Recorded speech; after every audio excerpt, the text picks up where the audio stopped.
ಇನ್ನು ಚಾಕ್ಷುಷ ಅಥವಾ ವೈವಸ್ವತ ಅನ್ನುವಂತಹ ಎರಡು ವಿಕಲ್ಪಗಳಲ್ಲಾಗುವಾಗ ಕಶ್ಯಪ ಅದಿತಿಯರ ದಾಂಪತ್ಯದ ಫಲವಾಗಿ ಹುಟ್ಟಿದಂತಹ ಹಿರಣ್ಯಾಕ್ಷ, ಆ ಹಿರಣ್ಯಾಕ್ಷ ಈ ಭೂಮಿಯನ್ನು ತನ್ನ ವಶಕ್ಕೆ ಪಡೆದುಕೊಂಡಾಗ ದೇವಾನುದೇವತೆಗಳು ಪ್ರಾರ್ಥನೆ ಮಾಡಿದ ರೂಪದಲ್ಲಿ ಭಗವಂತ ಮತ್ತೆ ವರಾಹ ಅವತಾರವನ್ನು ತಾಳಿ ಆ ಹಿರಣ್ಯಾಕ್ಷನನ್ನು ತನ್ನ ಕೋರೆದಾಡೆಗಳಿಂದ ಸೀಳಿ ಸಂಹಾರ ಮಾಡಿರುವಂಥದ್ದು.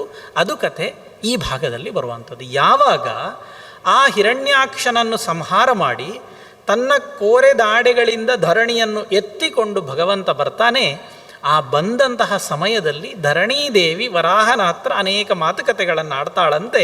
ಆ ಮಾತುಕತೆಗಳ ಉತ್ತರ ರೂಪದಲ್ಲಿರುವಂಥದ್ದು ಈ ಪುರಾಣ ಅನ್ನುವುದು ನಂಬಿಕೆ. ಭಾಗವತ ಈ ಭಾಗವನ್ನು ತುಂಬ ಸ್ವರಸವಾಗಿ ವರ್ಣನೆ ಮಾಡ್ತದೆ. ಜಘಾನ ರುಂಧಾನಮಸಹ್ಯ ವಿಕ್ರಭಂ ಸಲೀಲಯೇಭಂ ಮೃಗರಾಡಿವಾಂಬಸಿ ತದ್ರಕ್ತ ಪಂಕಾಂಕಿತ ಗಂಡ ತುಂಡೋ ಯಥಾ ಗಜೇಂದ್ರೋ ಜಗತೀಂ ವಿಭಿಂದನ್ ಅಂತ ಆ ವರಾಹರೂಪಿಯಾದಂತಹ ಭಗವಂತನ ಸ್ವರೂಪ ಹೇಗಿತ್ತು ಅಂತ ವರ್ಣನೆ ಮಾಡ್ತದೆ. ತಮಾಲ ನೀಲಂ ಸಿತದಂತಕೋಟ್ಯ ಕ್ಷ್ಮಾಮುತ್ಕ್ಷಿಪಂತಂ ಗಜಲೀಲಯಾಂಗ ಪ್ರಜ್ಞಾಯ ಬದ್ಧಾಂಜಲಯೋನುವಾಕೈ ವಿರಿಂಚಿ ಮುಖ್ಯ ಉಪತಸ್ಥುರೀಶಂ. ಹೇಗೆ ಒಂದು ಆನೆ ನಾವು ಸರ್ಕಸಲ್ಲೆಲ್ಲ ನೋಡ್ತಾ ಇತ್ತು ಸಣ್ಣಕ್ಕಿರುವಾಗ, ಅವುಗಳನ್ನು ಕಟ್ಟಿ ಹಾಕಿ ತಂದು ಒಂದು ಚೆಂಡು ಕೊಡ್ತಾರೆ ಅದಕ್ಕೆ. ಆನೆಯ ಅಷ್ಟು ದೊಡ್ಡ ದೇಹಕ್ಕೆ ಆ ಒಂದು ಚೆಂಡು ಅನ್ನುವಂಥದ್ದು ಏನೂ ಅಲ್ಲ. ಹೇಗೆ ಅದು ಲೀಲಾಜಾಲವಾಗಿ ಅದನ್ನು ಎತ್ತಿ ಆಟ ಆಡಿಸ್ತದೆ, ಹಿಡ್ಕೊಂಡು ಬರ್ತದೆ. ಅದರ ಸಾಮರ್ಥ್ಯದ ಮುಂದೆ ಆ ಚೆಂಡಿನ ಭಾರ, ಅದರ ಗುಣ ಏನೂ ಅಲ್ಲ. ಹಾಗೆ ಗಜಲೀಲಯಾಂಗ, ಆನೆ ಒಂದು ಸಣ್ಣ ವಸ್ತುವನ್ನು ಹೊತ್ತು ಹೇಗೆ ಲೀಲಾಜಾಲವಾಗಿ ತಿರುಗಾಡ್ತದೆ, ಹೊತ್ತುಕೊಂಡು ಬರ್ತದೆ, ಹಾಗೆ ವರಾಹರೂಪನಾದಂತಹ ಆ ದೇವರು ಇಡೀ ಬ್ರಹ್ಮಾಂಡವನ್ನು ತನ್ನ ಎರಡು ದಾಡೆಗಳ ಮಧ್ಯದಲ್ಲಿಟ್ಟುಕೊಂಡು ಲೀಲಾಜಾಲವಾಗಿ ಹೊತ್ತು ತರ್ತಾನಂತೆ. ತಂದಾಗ ಆ ಎರಡು ಕೋರೆ ದಾಡೆಗಳೇನುಂಟು, ಆ ಹಿರಣ್ಯಾಕ್ಷನ ಸಂಹಾರದಿಂದ ಎಲ್ಲ ರಕ್ತ ಸಿಕ್ತವಾಗಿದಂತೆ.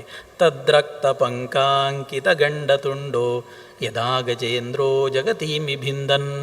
ಆ ಎಲ್ಲ ಅವನ ಕೋರೆ ದಾಡೆಗಳು ರಕ್ತಸಿಕ್ತವಾಗಿ ತುಂಬ ಸುಂದರವಾಗಿ ಕಾಣ್ತಾ ಉಂಟಂತೆ.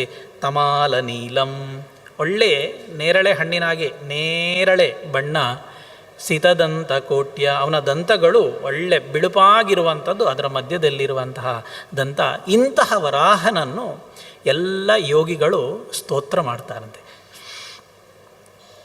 ಪ್ರಜ್ಞಾಯ ಬದ್ಧಾಂಜಲಯೋನುವಾಕೈ ವಿರಿಂಚಿ ಮುಖ್ಯ ಉಪತಸ್ತುರೀಶಂ ನಮೋ ನಮಸ್ತೆ ಖಿಲ ಕಾರಣಾಯ ಅನ್ನುವಂತಹ ತುಂಬ ದೊಡ್ಡದಾದಂತಹ ಸ್ತೋತ್ರ ಬರ್ತದೆ. ಇವ ಯಜ್ಞವರಾಹ. ಈ ಭಗವಂತನ ಆರಾಧನೆಯಿಂದ, ಈ ಭಗವಂತನ ಸ್ವರೂಪದಿಂದ ಯಜ್ಞಕ್ಕೆ ಬೇಕಾದಂತಹ ಅನೇಕ ಸಾಮಗ್ರಿಗಳು ಈ ಪ್ರಪಂಚದಲ್ಲಿ ಸೃಷ್ಟಿಯಾಯಿತು ಅಂತ ಅಂತಾರೆ.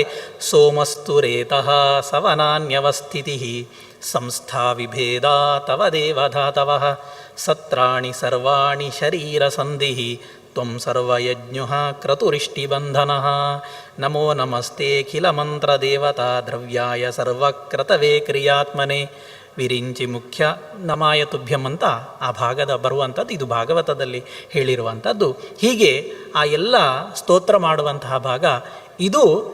ಎರಡನೆಯ ಬಾರಿ ಚಾಕ್ಷುಷ ಅಥವಾ ವೈವಸ್ವತ ಮನ್ವಂತರದಲ್ಲಿ ಆಗಿರುವಂಥದ್ದು. ಅಲ್ಲಿ ಆ ಧರಣೀದೇವಿಗೆ ಅವಳು ಪ್ರಶ್ನೆ ಕೇಳಿದಾಗ ವರಾಹ ಒಂದು ಸಣ್ಣ ಮುಗುಳ್ನಗೆ ಮಾಡ್ತಾನಂತೆ. ತನ್ನ ಬಾಯಿಯನ್ನು ಸ್ವಲ್ಪ ತೆಗೆದು ಒಂದು ಮುಗುಳ್ನಗೆ ಮಾಡ್ತಾನಂತೆ. ಆ ಬಾಯಿಯನ್ನು ತೆಗೆದ ಆ ಮುಗುಳು ನಗೆಯಲ್ಲಿ ಧರಣೀದೇವಿ ಆ ವರಾಹ ಭಗವಂತನ ಸಂಪೂರ್ಣ ವಿರಾಟ್ ರೂಪದ ದರ್ಶನವನ್ನು ಪಡೆದುಕೊಳ್ತಾಳಂತೆ. ಎಂಥ ಅದ್ಭುತ ನೋಡಿ. ಕೃಷ್ಣ ರೂಪದಲ್ಲಿ ಕೃಷ್ಣನಾಗಿದ್ದಾಗ ವಿಶ್ವರೂಪ ದರ್ಶನವನ್ನು ಮಾಡಿಸಿದ್ದಂಥದ್ದು ಪ್ರಸಿದ್ಧ ಕತೆ ನಾವೆಲ್ಲ ಕೇಳಿತ್ತು. ಆದರೆ ವರಾಹ ರೂಪದಲ್ಲಿ ಧರಣೀದೇವಿಗೆ ಭಗವಂತ ವಿಶ್ವರೂಪದ ದರ್ಶನವನ್ನು ಮಾಡಿಸ್ತಾನೆ. ಅಂತಹ ಆ ಧರಣೀದೇವಿ ಆ ದಾರಿ ಯಾವುದು ಅಂತ ಕೇಳಿದಾಗ ಈ ದಶಾವತಾರಗಳು ಇದನ್ನು ತಿಳಿದುಕೊಂಡು ಆರಾಧನೆ ಮಾಡಿ ಮುಂದೆ ಹೋಗುವಂಥದ್ದೇ ಸೋಪಾನಾನಿ. ನನ್ನ ದರ್ಶನಂ ಪ್ರಾಪ್ತುಮಿಚ್ಛೂನಾಂ ಸೋಪಾನಾನಿ. ನನ್ನ ದರ್ಶನವನ್ನು ಪಡೀಲಿಕ್ಕೆ ಇದೆಲ್ಲ ಸೋಪಾನಗಳು ಅನ್ನುವಂತಹ ಮಾತು. ಅಂತಹ ದಶಾವತಾರಗಳು, ಅದರಲ್ಲಿ ಮುಖ್ಯವಾಗಿರುವಂತಹ ವರಾಹಾವತಾರವನ್ನು ನಾವು ಈ ಪ್ರಕರಣದಲ್ಲಿ ನೋಡಿ ಇನ್ನು ಮುಂದೆ ನಮಗೆ ಒಂದು ಕುತೂಹಲಕರವಾದಂತಹ ಅಂಶ, ಅದು ನಾವು ಮರೆತು ಬಿಟ್ಟದ್ದನ್ನು ಕವಿಗಳು ಸ್ವೀಕಾರ ಮಾಡಿದ್ದಾರೆ. ಯಾವುದರಲ್ಲೆಲ್ಲ ನಿನ್ನ ಪೂಜೆಯನ್ನು ಮಾಡುವುದು, 8-10 ದಶಾವತಾರಗಳನ್ನು ತಿಳ್ಕೊಳ್ಬೇಕು ಅಂತ ಸ್ಪಷ್ಟ ಆಯಿತು. ಅದು ನಿನ್ನ ಸಾಕ್ಷಾತ್ಕಾರಕ್ಕೆ ಒಂದೊಂದು ಹೆಜ್ಜೆಗಳು, ಮೆಟ್ಟಿಲುಗಳು ಅಂತ ತಿಳ್ಕೊಂಡಾಯಿತು. ಯಾವುದರಲ್ಲೆಲ್ಲ ನಿನ್ನನ್ನು ಪೂಜೆ ಮಾಡಬೇಕು ಅಂತ ಕೇಳಿದಾಗ 8 ಸ್ಥಾನಗಳನ್ನು ವರಾಹರೂಪಿ ಭಗವಂತ ಧರಣೀದೇವಿಗೆ ಹೇಳ್ತಾನೆ. ಅದು ತುಂಬ ಪ್ರಸಿದ್ಧ. ಪಂಚಭೂತಗಳು, ಕ್ಷೇತ್ರಜ್ಞ, ಸೂರ್ಯ, ಚಂದ್ರರು ಅನ್ನುವಂತಹ 8 ಸ್ಥಾನಗಳನ್ನು ಹೇಳ್ತಾನೆ. ತ್ವಮೇಕಾ ತಸ್ಯ ದೇವಸ್ಯ ಮೂರ್ತಿರಾದ್ಯ ಧರಾಧರೆ, ದ್ವಿತೀಯ ಸಲಿಲಂ ಮೂರ್ತಿ, ತೃತೀಯ ತೈಜಸೀ ಸ್ಮೃತ, ಚತುರ್ಥಿ ವಾಯುಮೂರ್ತಿ ಸ್ಯಾತ್ ಆಕಾಶಾಖ್ಯಾತ ಪಂಚಮಿ ಅಂತ ಹೇಳಿ ಹೀಗೆ 8 ಮೂರ್ತಿಗಳನ್ನು ಹೇಳ್ತಾನೆ.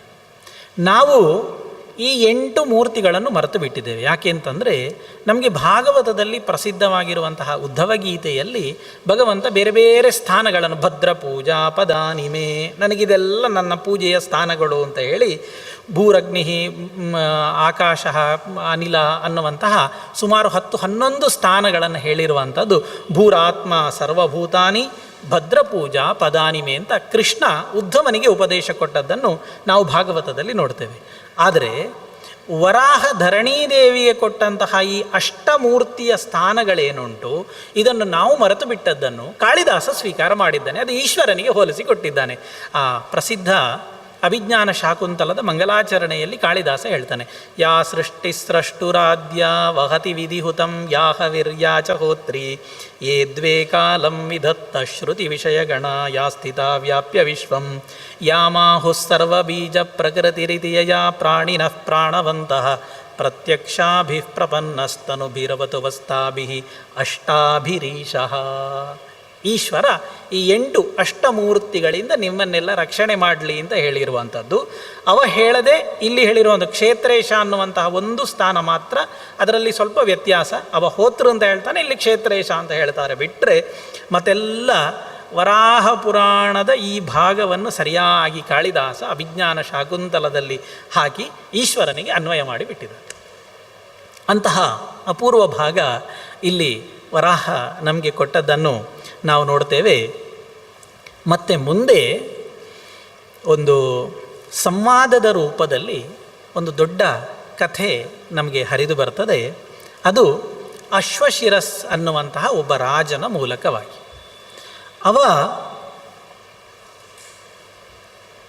ತುಂಬ ಸಾಧನೆಯನ್ನು ಮಾಡಿದಂತಹ ವ್ಯಕ್ತಿ, ಒಬ್ಬ ರಾಜ, ಆದರೆ ರಾಜಋಷಿ, ಋಷಿತುಲ್ಯನಾದಂತಹ ಸಾಧನೆಯಲ್ಲಿ ಉನ್ನತ ಸ್ಥಾನಕ್ಕೆ ಹೋದಂತಹ ರಾಜವ.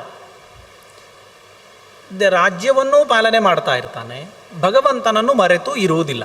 ಅಂತಹ ಅವನ ಬಳಿಗೆ 2 ಜನ ಋಷಿಗಳು ಬರ್ತಾರೆ. ಕಪಿಲ ಮತ್ತು ಜೈಗೀಷವ್ಯ ಅನ್ನುವ 2 ಋಷಿಗಳು ಬರ್ತಾರೆ. ಈ ರಾಜನಿಗೆ ಭಾರಿ ಸಂಭ್ರಮ. 2 ಜ್ಞಾನಿಗಳು ಏಕಕಾಲದಲ್ಲಿ ತನ್ನ ಅರಮನೆಗೆ ಬಂದರು ಅನ್ನುವ ಕಾರಣದಿಂದ ಎಲ್ಲ ಅವರಿಗೆ ಬೇಕಾದಂತಹ ಉಪಚಾರಗಳನ್ನೆಲ್ಲ ಮಾಡ್ತಾನೆ. ಮಾಡಿ ಸ್ವತಃ ಇವ ಜ್ಞಾನಿ, ಸ್ವತಃ ತಿಳ್ಕೊಂಡಿದ್ದಾನೆ. ಆದರೂ ಕಪಿಲ ಜೈಗೀಷವ್ಯರನ್ನು ಕೂತ್ಕೊಳಿಸಿ ಅವರ ಹತ್ರ ಕೇಳ್ತಾನೆ, ಹೇಗೂ ಬಂದಿದ್ದೀರಲ್ಲ, ಸಂಜೆ ಹೊತ್ತಾಗಿದೆ, ಒಂದು ಪ್ರವಚನ ನಡೆಸಿಕೊಡಬೇಕು, ನನಗೆ ಭಗವಂತನ ತತ್ವಗಳ ಬಗ್ಗೆ ಒಂದು ಉಪದೇಶ ನೀಡಬೇಕು ಅಂತ ಕಪಿಲ ಜೈಗೀಷವ್ಯರಲ್ಲಿ ಅಶ್ವಶಿರಸ್ ರಾಜ ಕೇಳ್ತಾನೆ. ಆಗ ಕಪಿಲ ತಮಾಷೆ ಮಾಡ್ತಾನಂತೆ, ಎಂತ ದೇವರ ಬಗ್ಗೆ ಹೇಳಬೇಕಾ? ಅಲ್ಲ, ದೇವರ ಬಗ್ಗೆ ಹೇಳಬೇಕು ಅಂತಾದರೆ ದೇವರು ಅಲ್ಲದವರು ದೇವರ ಬಗ್ಗೆ ಹೇಳ್ಬೋದು. ನಾವೇ ಸ್ವತಃ ದೇವರಿದ್ದೇವೆ, ಮತ್ತು ದೇವರ ಬಗ್ಗೆ ನಾವಿನ್ನೇನು ಹೇಳಲಿಕ್ಕಾಗ್ತದೆ? ಅಶ್ವಶಿರಸ್ ರಾಜನಿಗೆ ಚೋದ್ಯ ಆಗ್ತದಂತೆ. ಇದೆಂತ ಮಾತಾಡ್ತಾರಪ್ಪ ಹೀಗೆ, ಅವನಿಗೆ ಸಹಿಸ್ಲಿಕ್ಕೆ ಆಗೋದಿಲ್ಲ. ನಾವು ಇರಿಟೇಷನ್ ಆಯ್ತು ಹೇಳ್ತೇವಲ್ಲ ಹಾಗೆ, ಇದು ಮನುಷ್ಯ ದೇವರಾಗೋದು ಹೇಗುಂಟು ನೋಡಿ. ಮಹರ್ಷಿಗಳೇ, ತಪ್ಪು ತಿಳ್ಕೊಳ್ಬೇಡಿ. ದೇವರು ಹೇಗಿದ್ದಾನೆ ಅಂತ ನನಗೆ ಸ್ವಲ್ಪ ಗೊತ್ತುಂಟು, ನಿಮ್ಮಷ್ಟು ಕಲೀಲಿಲ್ಲ, ನನಗೆ ಸ್ವಲ್ಪ ಗೊತ್ತುಂಟು. ನಾವು ಪೂಜೆ ಮಾಡುವಂತಹ ದೇವರು ಅಂತ ಹೇಳಿದರೆ ಅವ ಗರುಡನ ಮೇಲೆ ಶಂಖಚಕ್ರ ಗದಾಧಾರಿಯಾಗಿ ಪೀತಾಂಬರಧಾರಿಯಾಗಿ ಗರುಡನ ಮೇಲಿದ್ದಾನೆ ಅಂತ ನಾನು ಗ್ರಂಥಗಳಿಂದ ಈ ಹಿಂದೆ ತಿಳ್ಕೊಂಡಿದ್ದೇನೆ. ನೀವು ನೋಡಿದರೆ 2 ಬಂದಿದ್ದೀರಿ, ನಿಮ್ಮನ್ನು ದೇವರು ಅಂತ ಹೇಗೆ ಒಪ್ಪುವುದು ನಾನು ಕೇಳ್ತಾನೆ. ಹೋ, ಅಷ್ಟೇ ಅಲ್ವಾ? ಗರುಡನ ಮೇಲೆ ಶಂಖಚಕ್ರ ಪೀತಾಂಬರಧಾರಿಯಾಗಿ ಇದ್ದರೆ ದೇವರು ಅಂತ ನೀನು ಒಪ್ಪಿಕೊಳ್ತೀಯ? ಅಯ್ಯೋ, ದೇವರು ಇರುವುದೇ ಹಾಗಲ್ವ? ಇಡೀ ರಾಜನ ಅರಮನೆ ನೋಡ್ತಾ ಇದ್ದ ಹಾಗೆ ಒಬ್ಬ ಜೈಗೀಷವ್ಯರು ಗರುಡನ ರೂಪದಲ್ಲಿ ಬರ್ತಾರಂತೆ. ಈ ಕಪಿಲ ಮಹರ್ಷಿ ಅವನ ಮೇಲೆ ಶಂಖಚಕ್ರ ಪೀತಾಂಬರಧಾರಿಯಾಗಿ ಕೂತ್ಕೊಳ್ತಾನಂತೆ. ರಾಜನಿಗೆ ಆಶ್ಚರ್ಯ, ನಂಬಲಿಕ್ಕೆ ಆಗೋದಿಲ್ಲ. ಇದೇನೋ ಇವರದ್ದು ನಮ್ಮಲ್ಲಿ ಮಂತ್ರ ಮಾಯಾಜಾಲ ಹೇಳ್ತೇವಲ್ಲ, ಮ್ಯಾಜಿಕ್ ಶೋ ಅಂತ, ಹಾಗೇನೋ ಇವರು ಯಾರೋ ಇರಬೇಕು, ಇದು ನೇರ ನಂಬಲಿಕ್ಕೆ ಆಗೋದಿಲ್ಲ. ಸರಿ, ವಾಪಸ್ ಅವರು ಋಷಿಗಳಾಗಿ ಬರ್ತಾರೆ. ಏನೋ ನೀವು ನನ್ನನ್ನು ಮೋಹಗೊಳಿಸಿ ತೋರಿಸಿದ್ರಿ 2 ರೂಪ, ನಾರಾಯಣ ಇರುವುದು ಹೀಗೆ ಸತ್ಯ, ಆದರೆ ನಿಮ್ಮನ್ನು ನೋಡುವಾಗ ಹಾಗೆ ಅನಿಸೋದಿಲ್ಲ, ಇದರ ಹಿಂದೆ ಏನೋ ಒಂದು ಕಪಟ ನಾಟಕ ಉಂಟು ನಿಂತು, ನಾನು ಒಪ್ಪಿಕೊಳ್ಳುವುದಿಲ್ಲ ನಿಮ್ಮನ್ನು. ನಮ್ಮ ನಾರಾಯಣ ಅಂತ ಹೇಳಿದರೆ ಅವ ಶೇಷಶಾಯಿಯಾಗಿ ಅನಂತ ಪದ್ಮನಾಭ ಅನ್ನುವ ರೂಪದಲ್ಲಿ ಸಹಸ್ರ ಪಣಗಳನ್ನು ಹೊಂದಿರುವಂತಹ ಶೇಷನ ಮೇಲೆ ತವ ಪವಡಿಸಿದಂತಹ ರೂಪ, ಅವನ ನಾಭಿ ಕಮಲದಿಂದ ಚತುರ್ಮುಖ ಬ್ರಹ್ಮ ಉದಿಸಿ ಬಂದಿರುವಂಥದ್ದು. ಇಂತಹ ನಾರಾಯಣನನ್ನು ನಾನು ಪೂಜಿಸುವುದು, ಇದನ್ನೆಲ್ಲ ನಾನು ಪೂರ್ತಿ ಒಪ್ಪಿಕೊಳ್ಳುವುದಿಲ್ಲ ಅಂತಾನೆ. ಅಷ್ಟೇಯ, ಶೇಷನ ಮೇಲೆ ಮಲಗಿದ ನಾರಾಯಣ, ಅವನ ನಾಭಿ ಕಮಲದಿಂದ ಹುಟ್ಟಿ ಬಂದ ಚತುರ್ಮುಖ ಬ್ರಹ್ಮ, ಇದು ನೋಡಿದರೆ ನೀನು ಒಪ್ಪಿಕೊಳ್ತೀಯಾ? ಓ, ಒಪ್ಪಿಕೊಳ್ತೇನೆ ಅಂದಾನೆ. ಆ ರಾಜಸಿಂಹಾಸನದಲ್ಲಿ ಅವರೆಲ್ಲ ನೋಡ್ತಾ ಇದ್ದ ಹಾಗೆ ಭಯಂಕರ ಘಟನೆ ನಡೀತದೆ.